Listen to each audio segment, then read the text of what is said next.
Não se esqueçam que foram 2 jogadas do Endrick. Empolgou? Não. Tá fantástico? Não. Tem que dar moral pra esses moleques. Olha...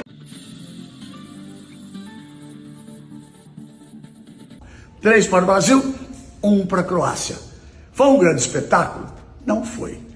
Mas a Croácia, não se esqueçam, a Croácia é vice-campeã mundial de 2018 e terceira colocada em 2022. É um time de muita categoria, liderado ali pelo Modric. Mas o Brasil não fez uma partida assim. Mas como eu dizia, não era para ficar desesperado com a derrota com a França. A França talvez seja o melhor time do mundo no momento e talvez o grande favorito para a Copa do Mundo. Mas como disse o Ancelotti, momento de testes, muitos jogadores que podem ser titulares no primeiro jogo. Vou citar aqui o Alisson, o Militão, o Alexandro, o Bruno Guimarães, o Estevam, o Rafinha. Só aí são 6. É mais da metade de um time. Então o Brasil jogou um bom primeiro tempo. E para muita gente que está reclamando assim de 4 atacantes, de um 4-2-4, eu vi muito mais o Brasil jogar num 4-3-3, com o Cunha jogando como o terceiro homem de meio campo, vindo marcar aqui na ala esquerda, ele que meteu a bola para o Vinícius, para a arrancada do Vinícius, para o gol do Danilo Santos, que já tinha chegado uma vez e acabou fazendo no segundo lance. Então o Brasil jogou bem o primeiro tempo. Depois, acho que o Ancelotti arriscou um pouco. Não de mexer no ataque, que acabou dando certo. Não de mexer na defesa, ele tinha que dar uma chance para o Kaique, tinha que botar o Danilo, mas ele desmanchou o meio-campo do Brasil. O meio-campo que tinha Casemiro, que tinha o Danilo jogando muitíssimo bem, e tinha o Matheus Cunha fazendo esse cara que vinha, que marcava, que lançava, que partia, porque ele tem capacidade de fazer isso. Ele desmanchou o meio-campo. E aí o time da Croácia apertou, chegou ao empate. Só que ele botou os meninos na frente. Aí voltou a ser 4 atacantes mesmo. E voltaram a ser 4 na frente quando ele colocou o Rayan pela direita, botou o Endrick, botou o Igor e botou o Martinelli. Muito bem. O Brasil soube criar as oportunidades depois, mas não se esqueçam que foram 2 jogadas do Endrick. Ele tem a personalidade de pegar e ir para cima. Ele sofreu o pênalti, duvidoso, mas sofreu o pênalti. Que o Igor bateu muitíssimo bem, veio ordem do banco para ele bater. Ou seja, mostrou que está com moral o time. E depois uma grande jogada do Endrick, jogando pela direita com o Martinelli e o belo toque de esquerda. 3-1 vitória. Empolgou? Não. Tá fantástico? Não. Agora vamos esperar a convocação para ver que time ele vai montar para a estreia da Copa. Dá sim para acreditar numa boa campanha na Copa do Mundo. Volto a dizer, foi um grande espetáculo? Não, mas teve bons momentos no jogo o time do Brasil.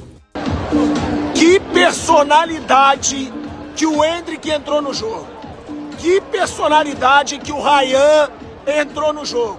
Que o Igor Thiago entrou no jogo. Que o Estevam mostrou quando veio para a seleção. Dessa vez ele estava fora. Ou seja, essa molecada pode ajudar muito a seleção brasileira ainda nessa Copa do Mundo. É uma geração para o futuro? É. Mas nessa Copa esses moleques estão mostrando personalidade, porra. Tem que dar moral para esses moleques. Olha como o Endrick entrou hoje. Olha como o Rayan entrou hoje. Como o Estevam jogou na última convocação.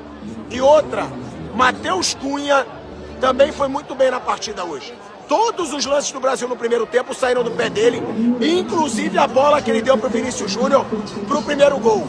E ó, méritos para a seleção por vencer a Croácia, tá? Croácia estava a 9 jogos sem perder. Croácia venceu França e Portugal nesse ciclo da Copa de 2026.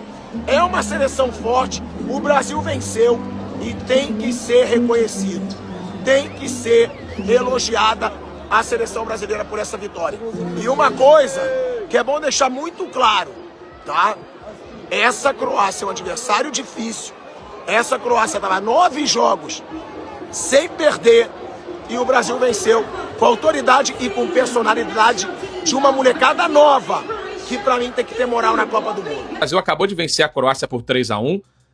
fechando aí o seu último amistoso antes da convocação final para a Copa do Mundo da FIFA 2026, mas é importante a gente entender que o Brasil ainda não está pronto. E não conseguiria ficar pronto nesses 2 amistosos em virtude dos muitos desfalques. A gente tem noção de qual é a escalação que o Ancelotti quer ter no início da Copa do Mundo contra Marrocos, né? Se a gente tivesse que falar hoje, Alisson, Militão, Marquinhos, Gabriel Magalhães e Douglas Santos, Casemiro e Bruno Guimarães. Aí olhando para frente com o Estevão, Rafinha, Vinícius Júnior e o Matheus Cunha. Muitos desses não estiveram à disposição em virtude de lesão. Então os amistosos eles valeram mais para tentar confirmar alguns conceitos e abrir oportunidade para alguns outros jogadores. Aquilo que a gente sabia que o Brasil já tinha de bom, o Brasil confirmou nos 2 jogos para mim. A transição, o jogo em campo aberto, o Brasil é muito perigoso. E o Ancelotti gosta muito disso. E o primeiro gol contra a Croácia sai numa metida de bola espetacular do Cunha.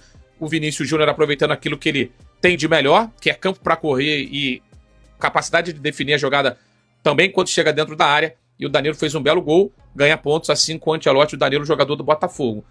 E o segundo tempo, com tantas mexidas, acaba ficando muito complicado de analisar taticamente o que a equipe do Brasil quis fazer no segundo tempo. Eu já passo por uma análise mais individual e mais de comportamento do que dentro de um contexto de jogo. E aí, quem mais ganhou pontos no segundo tempo foi o Endrick, pela reação rápida depois do Brasil ter sofrido o gol, em que o Bento foi muito mal, diga-se, e depois ter também dado passe pro Gabriel Martinelli.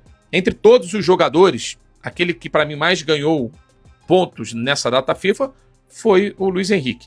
A gente já sabia que ele estava próximo da Copa. Para mim, agora ele sai confirmadíssimo. Gostei também da gente ter tido 2 atacantes por dentro hoje, João Pedro e Matheus Cunha. Por mais que o João Pedro não tenha se destacado, ele dá um pouquinho mais de profundidade ao time, né? Porque ele ataca mais a última linha da equipe adversária.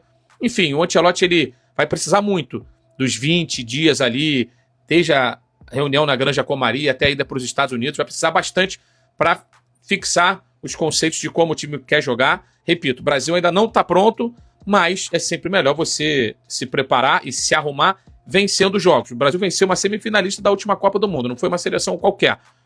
Então, valeu pelo resultado, que foi construído ali numa situação muito específica no final do jogo, mas valeu principalmente por alguns comportamentos, especialmente o jogo de transição, que me parece a grande escolha do Ancelotti, e não tem nenhum problema nisso, e o Brasil é muito forte nisso realmente. Eu fico só com o questionamento. Será que esse time que o Ancelotti projeta aí, que eu citei aqui no início do vídeo, tem que ser o time titular?